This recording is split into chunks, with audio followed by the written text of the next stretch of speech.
Jornal da Orla na TV.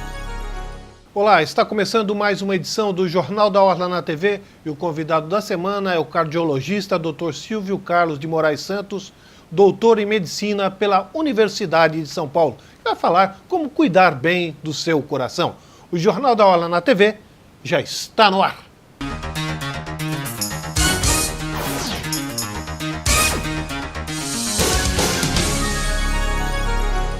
Estamos de volta com o Jornal da Orla na TV e o convidado da semana é o cardiologista Dr. Silvio Carlos de Moraes Santos, doutor em medicina pela Universidade de São Paulo. Olá, doutor Silvio, grande prazer recebê-lo.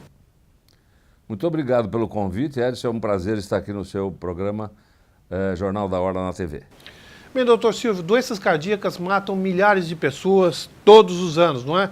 O que fazer para cuidar bem desse nosso amigo que é o coração? Eu acho que é uma arte que a gente tem que desenvolver no decorrer da vida. Se por um lado nós temos que trabalhar, nós temos que ter metas na vida para crescimento individual, para crescimento coletivo, isso aí, se a gente não se cuidar, geram distúrbios de comportamento, distúrbios de atividade que podem sobrecarregar o coração. Então, do ponto de vista prático, nunca deixar de ter alguns preceitos que devem ser mantidos durante o decorrer da vida, como prática de exercícios, ter uma alimentação saudável, controlar o peso da melhor maneira possível e, além de tudo, que é uma parte importante, controlar também de uma forma mais efetiva possível o estresse psíquico que pode atuar negativamente sobre o coração. Isso é um pouco mais difícil nesse período aí de turbulência, de crise econômica, de desemprego, né, doutor? E como é que a gente trabalha isso? É difícil controlar o estresse numa situação como a que o Brasil vive hoje. Bom, dos chamados fatores de risco para desenvolvimento de doença cardiovascular, entre as quais a gente pode destacar idade, genética desfavorável, fatores de próprios pessoais como hipertensão, presença de hipertensão, diabetes, alterações do colesterol. Tem uma parte importante que é a psíquica, que é o estresse pode estar influenciando essas doenças todas, o aparecimento e o desenvolvimento dessas doenças. Eu acho que é a parte mais difícil. Eu acho que uma ferramenta importante que o homem urbano hoje tem é a realização de atividade física de uma forma regular. Porque eu acho que a atividade física, além de proporcionar grandes benefícios para o organismo e para o coração em particular, ela também melhora a parte de estresse e atua como relaxante psíquico para o paciente. Essa é uma das ferramentas que a gente pode usar. As outras é ter um período de lazer bem definido, atividade cultural. Então você tem que usar essas armas disponíveis para tentar produzir e conseguir o melhor equilíbrio possível do seu estresse do cotidiano. Bem, doutor Silvio, o tabagismo, o cigarro, ainda é talvez o maior inimigo do coração, não é? Por que isso, hein? Por que o cigarro faz tanto mal assim? Bom, o cigarro, ele tem uma particularidade, quer dizer, o cigarro, o tabaco em si, ele tem mais de 1000 substâncias que podem ter alguma atividade sobre o organismo. Algumas mais importantes, como entre elas a própria nicotina, que atua desfavoravelmente tanto no sistema cardiovascular e principalmente também na área pulmonar. Talvez ele seja um inimigo mais mortal do pulmão do que do coração. Agora você soma essas duas coisas, você vai ver que o tabagismo é um vício que realmente proporciona uma queda da expectativa de vida dos pacientes e mata mais cedo pessoas pelo mundo inteiro. Um aspecto importante é que o tabagismo, que até a década de 70 ainda se duvidava se o tabagismo era ou não prejudicial à saúde. Aí tinha uma disputa muito grande entre o que a medicina começou a achar e que a indústria do tabaco do mundo inteiro, que é um lobby assim poderosíssimo, conseguiu contrabalançar o que a medicina falava. Mas a partir de certo momento, isso aí deixou de existir e hoje nós temos restrição ao uso do tabaco, que é uma arma poderosíssima para que se conseguir uma redução do vício pelo mundo afora. O Brasil, que já teve mais de 30% de fumantes, no último censo do IBGE, não passa de 18%. Quer dizer, é uma redução bastante expressiva. Isso é verdade aqui, é verdade nos Estados Unidos e menos verdade na Europa, que tem um pouco mais de restrição, mas até a França, que era um dos últimos baluartes do tabagismo, hoje em dia ela se rendeu às evidências e também tem leis restritivas ao uso do tabaco. Bem, o senhor falou da importância do exercício regular, da atividade física regular. Agora vamos falar um pouquinho de alimentação. O que a pessoa que quer se cuidar bem, ter uma boa relação com o seu coração, deve consumir no dia a dia? Frutas, legumes, evitar a fritura, como é que é essa relação? Então, a dieta habitual das pessoas, elas têm, no decorrer do tempo, eu digo assim, nos últimos 40, 50 anos, nós tivemos várias coisas. Nós tivemos o advento da geladeira, que influenciou sobre a alimentação das pessoas durante a Segunda Guerra e no Brasil no começo da década de 50. O simples fato de você ter uma geladeira em casa já muda a sua alimentação, porque isso te permite ter embutidos, carnes e uma série de alimentos estocados dentro de casa, coisa que antigamente você não conseguia. Isso aí proporcionou realmente um acréscimo de prevalência da doença cardiovascular até determinado ponto.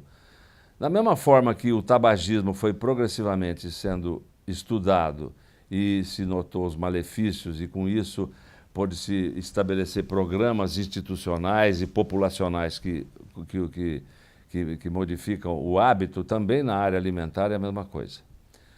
De uma forma geral, eu sempre digo que você pode comer de tudo. O problema é a quantidade e a frequência que você se alimenta com determinado tipo de alimentos.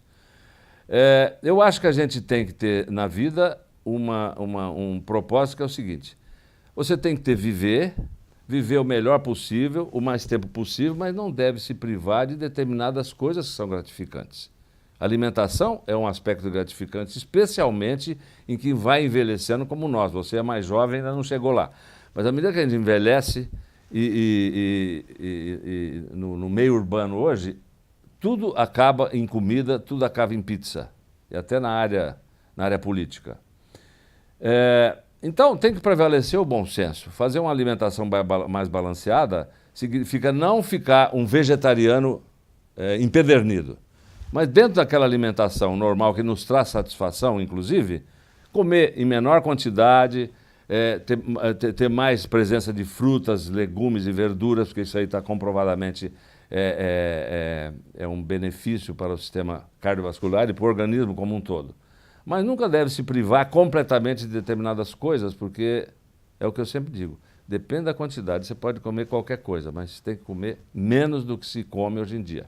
Isso vale também para o velho e bom vinho, uma taça por dia. Exatamente. Faz bem, doutor Silvio? O álcool, em pequena quantidade, tem vários trabalhos demonstrando que ele é relaxante.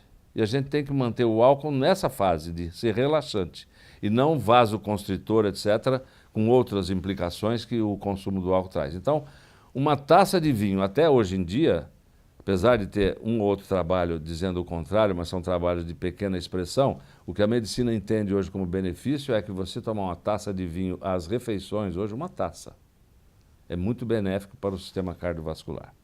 E isso não é só para o vinho, eu acho que serve também para outros tipos de bebida alcoólica. Eu não estou fazendo aqui apologia ao alcoolismo, eu estou fazendo apologia que os europeus, o paradoxo do Mediterrâneo já informa e já mostra para a gente que lá eles vivem muito, e o italiano, o francês, o português, desde o início da sua vida já toma um pouquinho de vinho e nem por isso vive pouco e vive mal. Aliás, o contrário.